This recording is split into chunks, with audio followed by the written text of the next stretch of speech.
So we're going to be talking now about complex fractions. And a complex fraction, a complex fraction is basically, it is a fraction with another fraction in the numerator or denominator. Fraction or fractions in your numerator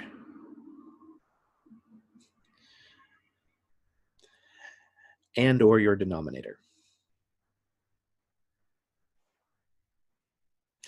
So there are a couple different types of complex fractions, and each one has a slightly different, some good strategies of dealing with it. So the first type is something where it's going to be a single fraction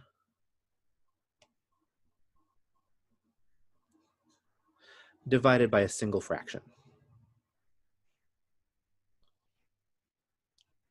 And if you've got something like this, our strategy is going to be do the division. Because when we see a complex fraction, I want you to remember that all a fraction is division. So say I've got something like 3/4 divided by, say, 5/6. 3, 4, 5, 6. Maybe I should have gone something a little more interesting, but remember, it's always this top thing. So my 3/4 divided by the bottom thing, 5/6. So when I look at this, now I can go ahead and solve.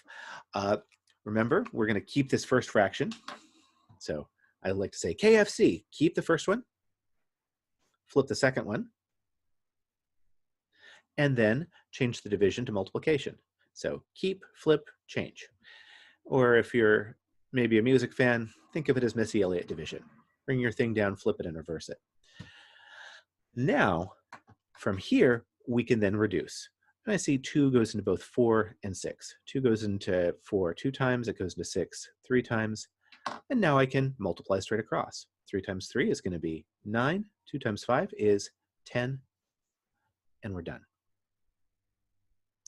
And this works with numbers. It also works with all different types of expressions. It doesn't have to be just numbers. We can have a variety of variables in here. We could have a variety of algebraic expressions. So for example, we could do something like, say I have x over y squared divided by x squared over y cubed. Oh my gosh, that's dreadful, isn't it? What'll we do? Panic is not one of your steps. X over y squared divided by that x squared over y cubed. So keep our first fraction, x over y squared, flip our second fraction, y cubed over x squared, and then we change that division to multiplication. And now we get to reduce. I see I've got a single power of x up here, which will reduce with one of those down there. I've got 2 powers. I've got 3 powers of y and 2 powers of y down below, so I can cancel out 2 powers of this y. So it looks like ultimately I've got 1 times y to the first over 1 times x to the first. So this is just going to be y over x. Who knew that this would simplify down to that? Wow. So this is those simple fractions over a simple fraction, a single solitary fraction up top over a single solitary fraction on the bottom. And it doesn't matter what kind of things are there, but that will work out fairly well. Now, beyond that, we can have our other type. And our other type is where we've got a sum or difference with fractions over a sum or difference. And and if we see a fraction that looks like this, our strategy is going to be multiply by the LCD over the LCD. Now, what's going to happen here is this is going to distribute and clear all of the fractions.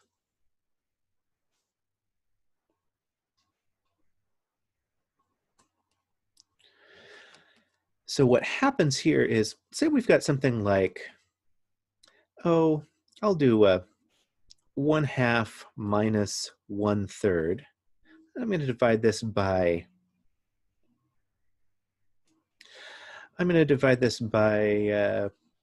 how about I do 1/3 plus 1/6. That looks kind of ugly, doesn't it? Well, let me think about what my common denominator would be. And between 2 and 3 up top, it would be 6. And 6 is still a common denominator for that, as well as this. So my LCD for all of these fractions is 6. So what I'm going to do is I'm going to multiply the top and bottom of this by 6 over 6. And guess what? That means that we're going to distribute this 6 to all of these terms. So what happens is that's going to be 6 times that 1/2. It's going to be 6 times this 1/3. It's going to be 6 times this 1/3. And it's going to be 6 times this 1/6.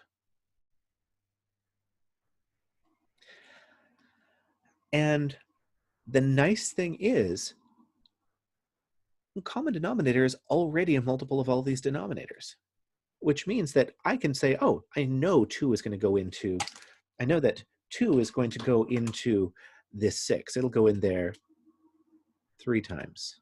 3 will go into this 6 2 times. So this is going to be 3 minus 2 up above. Down below, 3 goes into 6 2 times. 6 goes into 6 1 time. That's going to be 2 plus 1. This looks a lot friendlier than this. 3 minus 2 is 1. 2 plus 1 is 3. This whole thing simplifies down to 1/3.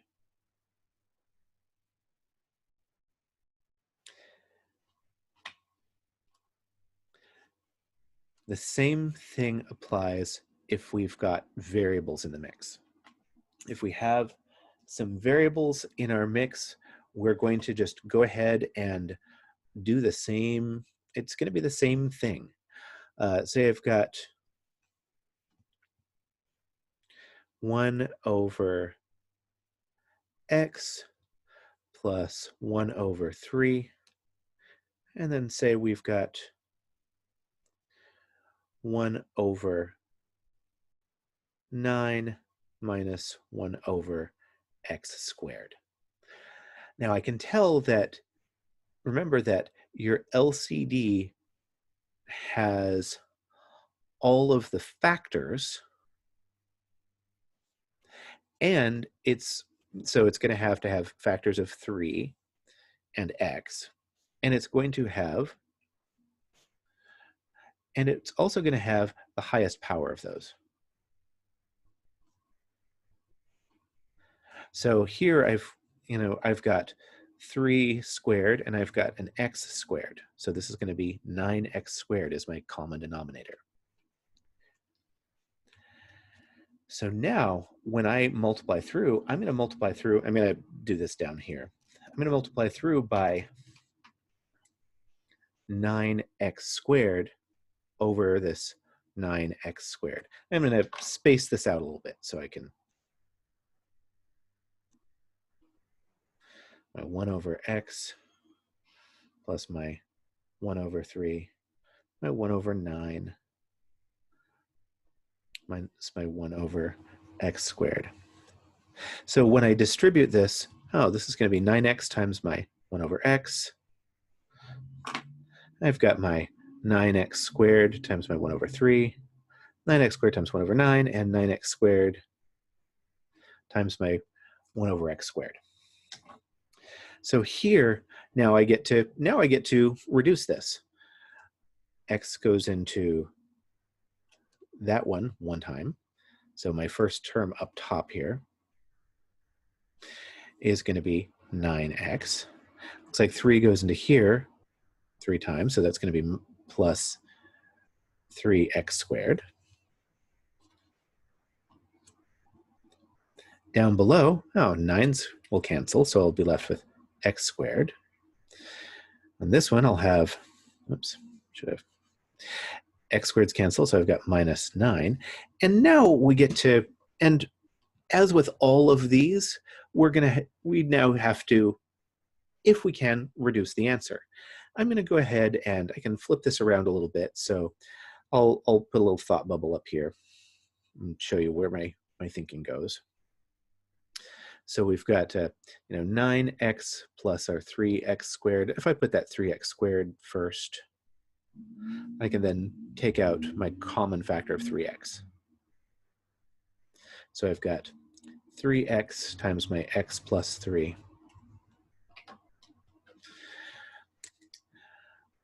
Also, I've got, x squared minus 9, which is x minus 3 times x plus 3.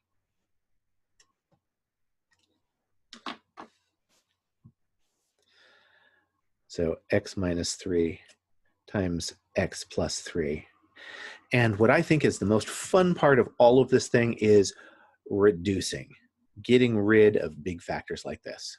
So now what do I have left? I've got 3x over x minus 3, and we're done right here.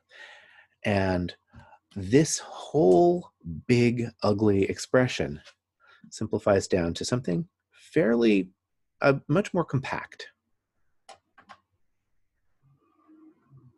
Alrighty, that's what we've got for right now.